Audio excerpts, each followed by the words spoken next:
Do not tell me you believed the Academia would not grow suspicious of you after such a prolonged absence, scribe. An eyewitness had informed me of your whereabouts, so I came to personally welcome you. Great sage. I didn't expect you to care so much about me. I'm truly flattered. I'm sure, but compared to you, I am far more interested in these two unexpected guests. You are the Traveler and Paimon, correct? It's a pity that only now have I been afforded the opportunity to formally meet two of Sumeru's most esteemed guests. I do apologize for my lack of decorum. Excellent. You immediately initiated discussion instead of attempting to prepare some perfunctory excuse. You clearly understand the situation at hand, and have no intention of making a reckless stand. The foot traffic here renders this place unsuitable for discussion. Please, follow me to my office.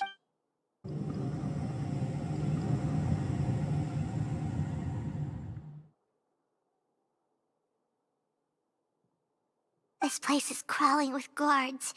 There's no way out for us. All right then, Traveler. What did you wish to discuss with me? Today is Niagarbaha Day, so I still have many responsibilities to attend to. There is little time for idle chit-chat before I detain you all. You seem to know quite a bit about our endeavors. If that is so, then you should be praising our great work, rather than using your trivial misgivings in a futile attempt to sway me. Trivial? Then tell me, what do the Fatui want from me? Worthless. Those are all completely worthless. Benefits, divine power. These materialistic words do nothing but debase our great work. Creating a god. Yes, we are using human wisdom to create a god. If humanity cannot attain omniscience and omnipotence, then we shall create a god to reveal them. This is the pinnacle of human wisdom. We shall regain a god's guidance at long last.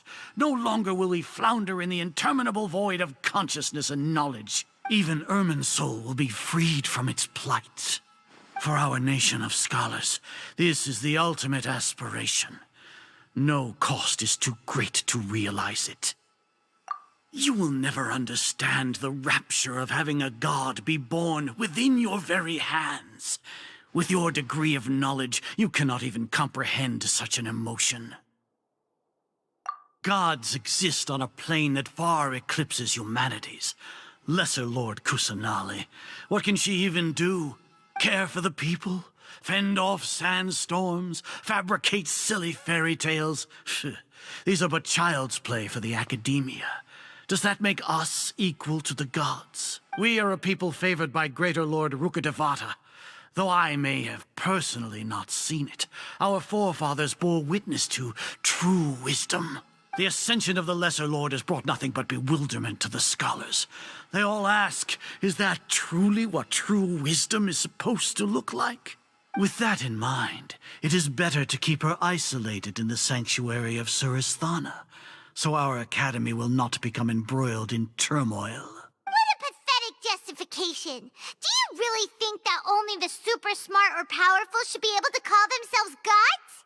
As per your judgment, Grand Sage, they are indeed dangerous individuals. Not only are they acting against the Academia, but their ideologies have the potential to lead scholars astray. Looks like there really was merit in my assignment. Hatham? Are you talking about us? Anyway, I've brought them to the Academia as ordered, but it took some time and trouble. Oh, that reminds me. Here's the investigation report you had requested. It's a summary of my time spent with the Traveler. An array of information about her ready for your perusal. Hatham?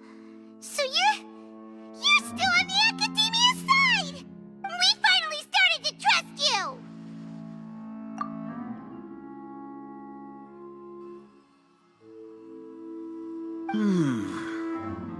Excellent.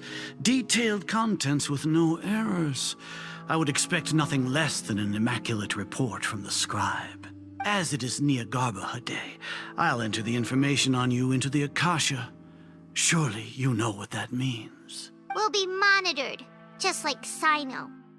With the Akasha's calculation prowess, all of your actions will be predicted with an accuracy of at least 98%. Furthermore, your data will be updated in real time whenever new information presents itself. To put it into words you can understand, wherever you go, you will be walking under an invisible leash. This is Sumeru's greatest penalty for dishonest persons. Are you not familiar with the concept that great responsibility begets an equally great suspicion? In any case, you are Sumeru's most concerning external variable. Locking you down will greatly decrease the chance of any undesirable outcomes coming to pass. You're despicable! Despicable? Perhaps from your perspective, but I suppose you had mentally prepared yourselves for this, no? Your ploy was to sacrifice the traveler here, was it not? Lord Azar, I know what you're trying to say, but I've been following your plan this entire time. Why are you doubting me at this juncture? Must I delineate your entire plan? Very well. I will spell things out. First off, I received an eyewitness report that you were spotted with the traveler at Caravan Ribat. However, you immediately departed for the desert and escaped surveillance range. Judging by the time, you all likely encountered the truant General Mahamatra in the desert. Am I correct? Maybe Paimon shouldn't have mentioned Sino just now. The Academia had not received correspondence from its scribe for a prolonged time. You were also in the company of the Traveler, a close associate of Lesser Lord Kusanali and General Mahamatra Sino, who had defected from the Academia. With their instigation, what was the probability that you would betray the Academia? Rationally speaking, 50%? 70%? What do you think? Regardless, that's only a guess. The facts are that I've brought the Traveler right before— Indeed, your boldness deserves praise. To think that despite status as an outlander, the Traveler is still willing to sacrifice for the sake of your plan. If I'm correct, you have a contingency plan to save Lesser Lord Kusanali and ruin our great work. Sneak into the Academia on Nia Garbaha Day, using Alhaitham's status as the scribe. For there is a good chance that an opportunity to save the Lesser Lord will arise. Should your intentions be discovered, Alhaitham will turn traitor and sacrifice the Traveler, thus proving his innocence. He can then stay inside the Academia and continue searching for a way to proceed forward. As for Sino, according to the Akasha's calculations, he will soon return to the Academia and confront me in person. I suppose this is also a part of your plan? You'll see me as a traitor regardless of what I say, no? Even if you impugn me, it would have little effect on you all. You misunderstand. Losing our scribe would irreparably damage the Academia's regular operations and the development of Sumeru's future academic systems. However, under the current circumstances, even that is trivial compared to what we stand to gain from our great work. You said that I betrayed the Academia, but you, Azar, you've betrayed all of Sumeru, betrayed its Archon. So flight has turned to fight at long last. Guards!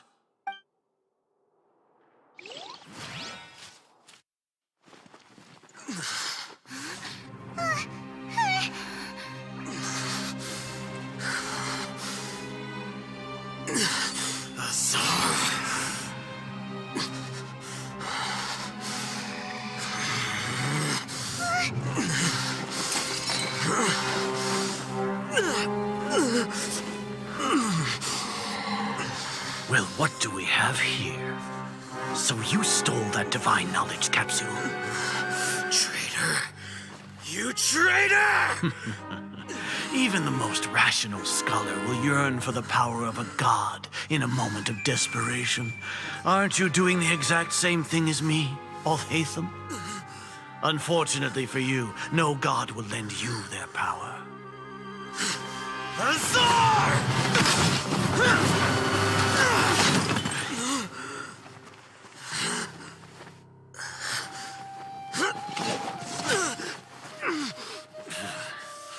He has gone completely insane.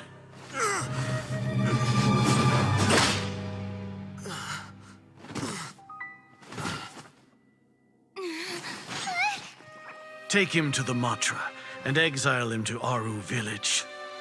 Then find someone to take these two to the confinement room. I'll deal with them later. Grand Sage, we've finished all required preparations for Nyagarbha Day. We may begin to enter the capsules now. Excellent. You may begin.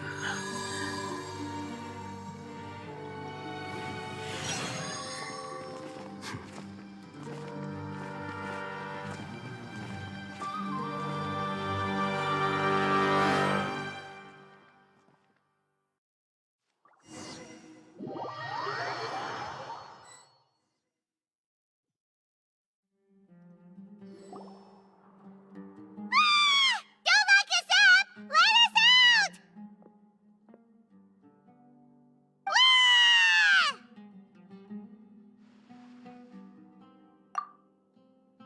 Oh, yeah. Paimon got a bit carried away there. How was Paimon acting just now? Great, huh? Everything's going according to plan so far. We made it into confinement, and Alhaitham's probably done with his part too. We even managed to trick Grand Sage Azar. Alhaitham sure knows how to cook up a plan. What are we doing next? Paimon has trouble remembering things when she's worked up. Right. Paimon thinks it went something like this. Apart from that, we still have yet another goal in the first stage of our operation, which is to send the Traveler to the confinement room. What? Why do we want to get her locked up on purpose? She's always been the person the sages are most afraid of, as well as the greatest obstacle to the successful implementation of their plan. They are very aware of the risk she poses to them. Once the Traveler is imprisoned, the sages will likely think that everything is under control, and with their guard down, the next phase of our plan will have a much higher chance of success. I can already see the pompous looks on their faces. Oh, that's a super tricky plan. But Paimon still thinks it's not really worth it. That isn't the only reason, of course. She has a more important task once she's in confinement. According to the Academia scholars in Ramon's custody, Lesser Lord Kusanali has sealed off her consciousness in the Akasha ever since she was captured by the Doctor. That way, they can't pry any more information from her. Even if we break into the sanctuary of Surasthana, it will take time to awaken Lesser Lord Kusanali's consciousness. We need to do that in advance. So our job is to wake up Nahida! Okay, totally worth getting thrown in jail for. The confinement room is inside the Academia, close to the sanctuary of Surasthana. It's a completely enclosed space, and you won't be receiving any visitors. I'll work with Ramon's scholars to make some modifications to your Akasha terminal. Once you're in, get as close. However, as for whether she'll actually wake up, that will depend on our luck. Oh, no wonder you've been wearing your Akasha terminal today. It's the one that Alhaitham modified. Paimon thought they'd take our Akasha terminals when they locked us up in here. Were they being careless? Alright, so what now? Sounds easy enough. We can finally talk with Nahida after all this time. Let's do it. There's a light flashing on your Akasha terminal. It's almost like... the faster it blinks, the better the signal.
again.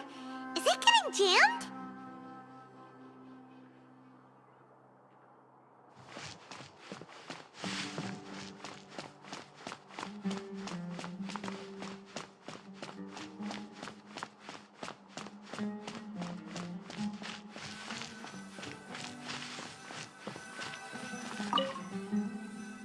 Whoa, it's Mora! Ooh, Mora. No, Paimon, we're not here to hunt for treasure.